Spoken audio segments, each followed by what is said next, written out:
ఓం నమ శివాయ. శివభక్తులందరికీ నా నమస్సులు. ఈరోజు బిల్వపత్రంలోని మహిమ. ఈ బిల్వపత్రంతో మనం పూజ చేస్తాం కదా. ఈ బిల్వపత్రం అనగా బ్రహ్మ, విష్ణు, మహేశ్వరుడు అని అంటాము.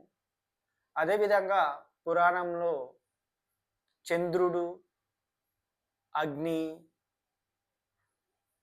సూర్యుడు అని కూడా అనబడుతుంది. కాబట్టి అందుకోసమనే ఈ శివుడికి బిల్వపత్రం అంటే చాలా ఇష్టం. ఈ బిల్వపత్రాలతో మనం పూజ చేసినట్లయితే ఒక 1000 కమలాలతో చేసినంత అదిగా ఉంటుంది కాబట్టి బిల్వపత్రము శివుడికి ఇష్టం. ఈ బిల్వపత్రంతో మనం పూజ ఎందుకు చేయాలంటే పాప పరిహారం, మన పాపాలు అనేవి తొలగించడానికి బిల్వపత్రంతో చేయాలి. ఇందులో బిల్వపత్రం అనేది శ్రేష్టమైనది, శివుడికి చాలా ఇష్టమైనది. అందుకోసమనే మహాశివరాత్రి కానీ సోమవారాలు కానీ బిల్వపత్రం అనేది సమర్పించుకుంటే శివుడు ఎంతో సంతోషిస్తాడు.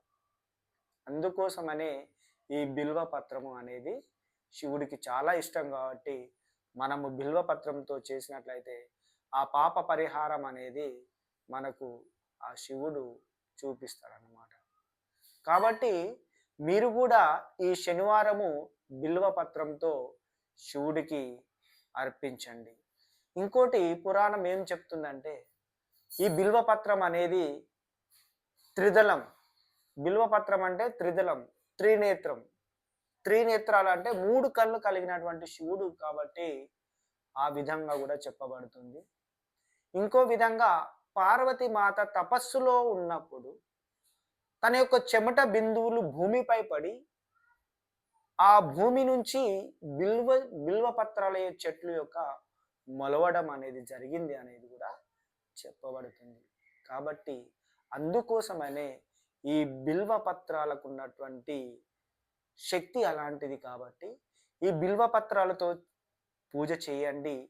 ఈ బిల్వపత్రము 1000 కమలాలు శివుడికి అర్పించినంత సమానం అన్నమాట. అందుకోసమనే మీరు కూడా ఈ శనివారం బిల్వపత్రము శివుడికి అర్పించండి. మీ పాప పరిహారంకు అద్దులు కాండి. అదేవిధంగా ఈ వీడియో నచ్చినట్లయితే సబ్స్క్రైబ్ చేయండి, షేర్ చేయండి, లైక్ చేయండి. ఎందుకంటే మీరు లైక్ చేసినట్లయితే నాకు కూడా ఇంకా శక్తి శివుడు పైన ఇంకా మీకు చెప్పాలి అనే ఆతృత నాలో కలుగుతుంది. కాబట్టి మీరు కామెంట్లో ఓం నమ శివాయ అని రాయండి. 5గురికి ఈ యొక్క వీడియోను కూడా షేర్ చేయండి. ఎందుకంటే పంచభూతాలు, అదేవిధంగా 5గురికి ఈ 90 రోజుల యొక్క శివభక్తి సాధన యాత్రలో మీరు పాల్గొనండి. అందరిలో శివనామ స్మరణ ఉండాలి, శివకృప మీరు పొందాలి అనే ఒక నా తపన. Thank you. స్వస్తి.